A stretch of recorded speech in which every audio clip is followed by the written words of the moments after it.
Shabbat Shalom Mevoar, j'espère que vous allez bien et que vous avez passé une bonne semaine. Parachat de cette semaine, Parachat est mort. Le début de la Parachat, la Torah nous parle de la sanctification des Kohanim. Le Kohen Gadol, le Kohen normal, étant donné comme quoi ils ont un statut particulier, donc la Torah leur a donné des halachot différentes. La Torah te dit comme quoi un Kohen, comme il est plus saint que le reste du peuple juif, un Kohen ne peut pas épouser une femme qui est divorcée, un Kohen ne peut pas épouser une femme qui est convertie, et un Kohen Gadol qui est encore plus saint que le Kohen normal, lui, il ne peut pas épouser aussi une veuve. Et la Torah, elle avance, elle nous dit, étant donné comme quoi le Kohen, il travaille au Beth Amikdash, il faut savoir que quand un juif, il va apporter un sacrifice au Beth Amikdash, il ne peut pas apporter tous les animaux cachers qu'il y a.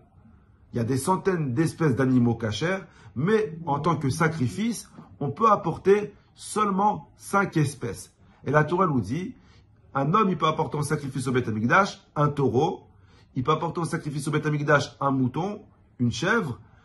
Dans les oiseaux, il peut apporter une tourterelle ou une colombe. C'est les 5 animaux que l'homme il peut apporter au Beth Amikdash.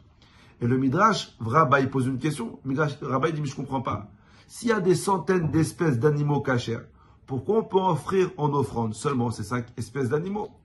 Et le Midrash donne une très belle réponse. Le Midrash dit le point commun qu'il y a entre ces 5 animaux, c'est que Hachem, il a choisi ces 5 espèces parce que ce sont 5 espèces d'animaux persécutés. Le Midrash dit comme quoi le taureau c'est la proie du lion, le mouton c'est la proie de la panthère, la chèvre c'est la proie du loup. Donc ces 5 espèces d'animaux, leur point commun, ils ont été choisis parce que ce sont des animaux persécutés. Et le Midrash il dit comme ça, je vous lis dans les mots. Amar Rabbi Elazar ben Rabbi Yossi, Rabbi Elazar ben Rabbi Yossi il dit, Akadosh Baruch Hu il dit, ne m'apportez pas en sacrifice le chasseur. Ne m'apportez pas en sacrifice le persécuteur. Apportez-moi en sacrifice le persécuté. Pourquoi? Le Midrash dit comme ça. Parce que moi, votre Dieu, je suis toujours du côté du persécuté. Et c'est pour cette raison que comme Akadosh Baruch Hu se trouve du côté du persécuté, qu'on a la mitzvah, l'obligation que si on veut apporter un animal en offrande au Beth Amikdash, on peut seulement apporter un des animaux qui est persécuté. Et le Midrash dit comme ça. Akadosh Baruch Hu, il a créé le monde. Et dans ce monde qu'il a créé, il a choisi constamment le côté, pas de celui qui a raison. Hachem, il ne choisit pas le côté du plus fort ou de celui qui a les meilleurs arguments. Akadosh Baruch Hu, il choisit constamment le côté du persécuté. Et le Midrash, il dit, même si un tzaddik, il persécute un rachat, même si un tzaddik, il persécute une personne, Akadosh Baruch Hu, il ne sera pas du côté du tzaddik, Hachem, il sera du côté du persécuté. Et le Midrash, il dit, Ve'elohim yevakesh et anirdaf. Akadosh Baruch Hu demandera des comptes au persécuteur et Hachem, il sera constamment du côté du persécuté.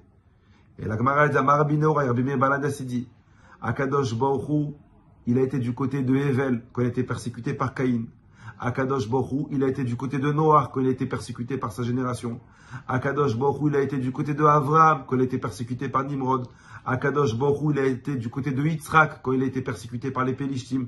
Akadosh Baruch Hu, il a été du côté de Yaakov quand il a été persécuté par Esav. Akadosh Baruch Hu, il a été du côté de Yosef quand il a été persécuté par ses frères. Akadosh Baruch Hu, il était du côté des Juifs quand ils ont été persécutés par Paro. Akadosh Baruch Hu, il a été du côté de David, Amelach quand il a été persécuté par Shaoul. Akadosh Baruch Hu, il est du côté du plus faible. Dans cette époque dans laquelle on vit, on a l'impression que le plus gentil se fait constamment écraser. On a l'impression comme quoi le plus gentil, il n'a jamais raison. Et qu'à la fin, celui qui a le dernier mot, c'est l'homme le plus fort de la situation. Viens à Kadosh Baruch Hu te dire, dans ton monde à toi, c'est peut-être comme ça. Dans mon monde à moi, et ton monde, c'est le mien. Celui qui aura le dernier mot, c'est pas le plus fort, c'est pas le plus intelligent, c'est pas le plus riche. Celui qui aura le dernier mot, c'est le plus gentil. Celui qui est persécuté. Et de la même façon que je suis du côté des persécutés dans les animaux, et que c'est seulement eux qu'on va porter en sacrifice, à plus forte raison du côté des humains, que Akadosh Baruch Hu, il sera constamment, à la fin de l'histoire, du côté du persécuté. Et c'est pour ça que pour finir, la Gemara dit Leolam Adam Yeminane Lavim Velo Mina Olvim. Qu'un homme il soit toujours du côté, qu'une personne il fasse toujours en sorte d'être celui à qui on fait honte et pas celui qui fait honte. Parce qu'à la fin de l'histoire, Hachem il sera seulement du côté de celui à qui on a fait honte. Alors, on veut faire honte à personne, on ne veut pas qu'on nous fasse honte, mais mettez-vous dans la tête que la gentillesse, elle paye toujours à la fin. Des fois, ça prend des jours, des fois, ça prend des semaines, des fois, ça prend des mois avant que la gentillesse, avant que les lumières de la vérité, il l'éclairent. Mais sache qu'à la fin, le dernier mot, c'est le gentil qui gagne. Bracha, bonne semaine à vous et toute votre famille. À la semaine prochaine.